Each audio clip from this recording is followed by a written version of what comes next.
Hei, tervetuloa seuraamaan ensimmäisen autokoulujen taloudellisuusajokilpailun esittelyohjelmaa. Minun nimeni on Jani Lipponen ja toimin tämän kilpailun johtajana. Nyt täällä mittarikentällä on hyvinkin kylmä ja lumista vielä. Mutta 8-9. toukokuuta, kun tämä toimii yhtenä kilpailun päätapahtumapaikoista, on kevät jo hyvinkin käynnissä. Kilpailussa kilpailijaparin muodostavat oppilas ja opettaja. Pienimpään kulutukseen reitillä päässyt kilpailijapari on voittaja. Itse kilpailutapahtuma alkaa perjantaina 8.5. alkutankkauksilla. Alkutankkauksessa auto tankataan ensin aivan täyteen, jonka jälkeen kilpailijat ajavat lyhyehkön mittarintarkistuslenkin. Tämän jälkeen autot tankataan uudelleen aivan piripintaan. Vieressäni on Markku Lihistö, joka on Ecorunin viime vuoden kupin mestari, ja hän kertoo nyt hieman tästä tankkauksesta lähemmin. Tämä tankkaus on kilpailun onnistumisen kannalta aivan oleellinen seikka ja siinä vaaditaan äärimmäistä tarkkuutta. Normaalistihan kilpailija ei itse tankkaa, vaan järjestäjä hoitaa sekä tämän ensimmäisen tankkauksen että myöskin tämän kulutuslenkin jälkeen tai rullauslenkin jälkeen tämän toisen tankkauksen. Ja vasta sen jälkeen voi katsoa, että auto on luotettavasti täynnä. Ja näin. Tässä lajissa pärjää vallan mainiosti pelkällä taskulaskimella ja sekuntinäytöllä varustetulla kellolla. Hyvä apuväline on kuitenkin tavallinen navigaattori, mutta siitä kannattaa valita sellainen näyttö, jossa näkyvät sekä auton nopeus, keskinopeus ja ajettu matka. Eli toisin sanoen tämä toimii erittäin hyvänä ja tarkkana aputrippinä. Suunnistaminen kilpailussa tapahtuu tiekirjaa käyttäen. Tiekirjassa jokainen kääntyminen sekä nopeusrajoitus sekä välimatka seuraavaan tapahtumaan on merkitty tarkasti. Kartanlukijan rooli tässä lajissa on hyvin ratkaiseva. Kartturi saa yleensä paperit, tiekirjan ja aikakortin noin tuntia ennen lähtöä ja siinä vaiheessa on syytä tsekata muutamia asioita. Ensinnäkin keskinopeudet voi olla valmiiksi laskettuna tai sitten ne joutuu laskemaan itse. Tässä tapauksessa tiekirjaan on merkitty matka 32,25 kilometriä ja aikakortista löytyy käytettävissä oleva aika 38 minuuttia ja näiden pohjalta sitten on laskettavissa keskinopeus. Kilpailun aikana kartanlukijan tehtävä on opastaa kuljettajaa, pitää reitillä ja aikataulussa. Tässä nähdään tämmöinen hyvin haasteellinen alku, eli ensimmäisen 340 metrin matkalla on 3 kääntymistä vasemmalle, niistä 2 kolmiolta ja vielä 1 liikennevalot. Kuljettaja on hyvin tärkeää tietää tämä, paitsi mitä seuraavaksi tapahtuu, myös sitä seuraava tilanne, jotta siihen pystyy valmistautumaan ja tässä tapauksessa esimerkiksi tietää, että ei tarvitse kiihdyttää, koska heti on kuitenkin tulossa uusi risteys.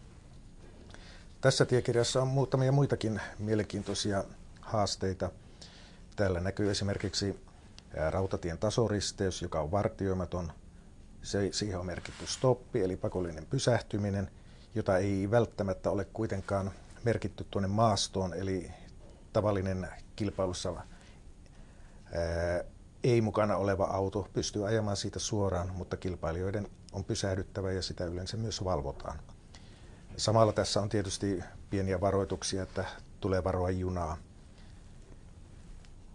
Sitten täältä näkyy myöskin, että nopeusrajoitus on osalla matkaa 30 ja myöskin 50 on mukana. Ja nämä ovat vaaditun keskinopeuden alapuolella, joten silloin täytyy myöskin miettiä, että missä voidaan tämä näissä menetetty aika ottaa kiinni. Ja täällähän on 80 ja 60 rajoituksia. Ja silloin on oleellista myöskin tietää, että tarviiko käyttää 80, eli onko menetetty niin paljon aikaa noilla pienemmillä nopeusrajoituksilla, että tarvitsisi kiihdyttää 80 asti. Tiekirjaan risteysten muodot on merkitty varsin hyvin. Tässä näkyy esimerkiksi Y-muotoinen risteys, josta jatketaan vasemmalle kaartuvaa haaraa. Edelleen tiekirjasta on nähtävissä tien laatu. Tummennettu alue on soratietä ja tässä tapauksessa käännytään takasiippooseen vasemmalle Soratielle ja siellä on pieni 300 metrin asfalttipätkä, joka piirroksesta päätellen näyttäisi olevan sillan ylitys. Kaiken kaikkiaan kartanlukijan täytyy miettiä päässään koko tämä jakso ennakkoon, missä on hidasteita, mitkä ne vaikuttaa nopeuteen ja sitten myöskin, että missä nämä nopeudet täytyy taas ottaa kiinni, jotta ei jäädä aikataulusta jälkeen. Hyvin usein saattaa olla näin, että alkumatka on nopeaa ja silloin se aikaa tavallaan täytyy siellä ajaa varastoon, jotta loppumatkasta voidaan huoletta ajaa näiden pienempien nopeusrajoitusten tai muiden liikennetilanteiden mukaan. Tai sitten päinvastoin alkumatkasta on hidasta ja sitten täytyy olla vain malttia laskea se aika niin, että minkälaista nopeutta todella tarvitaan loppupätkälle.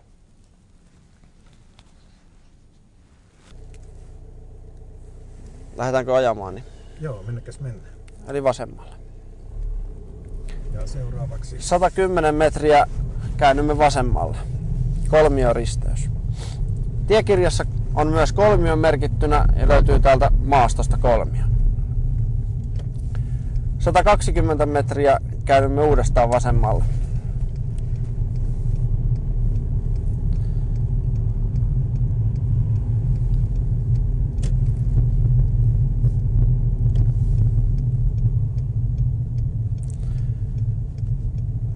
Voimassa oleva nopeusrajoitus näkyy myös tiekirjassa, vaikka sitä ei maastossa näkyisikään.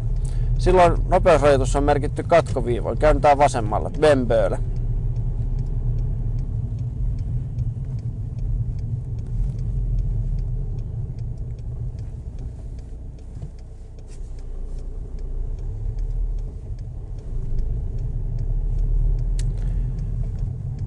Ja liikennevaloristeys 730 metriä suoraan.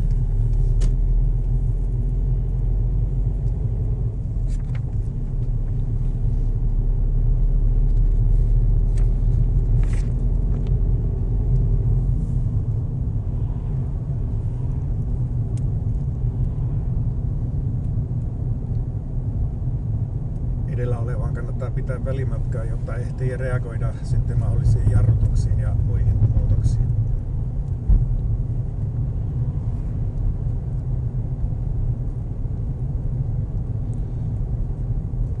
Mitäs liikennevalojen jälkeen? Suoraan mennään. Aikatarkastusasemien väliset ajoajat on annettu aikakortissa. Esimerkiksi tämä ensimmäinen välimatka on pituudeltaan 32,25 kilometriä ja sinne on annettu ajoaikaa 38 minuuttia. Pienimpään kulutukseen reitillä päässyt kilpailijapari on voittaja. Kilpailun palkinnoista ja muusta tärkeästä informaatiosta saat tietoa ekoran.fi-sivuilta. Jokainen autoilija voi alentaa omaa polttoainekulutustaan jopa 10% käyttäen ennakoivaa ajotapaa. Ennakoiva ajotapa on myös turvallinen ajotapa. Haluamme nyt aktivoida uusia nuoria kuljettajia ennakoivaan ja turvalliseen ajotapaan. Toivotan kaikki oppilaat ja opettajat tervetulleiksi ensimmäiseen autokoulujen taloudellisuusajokilpailuun.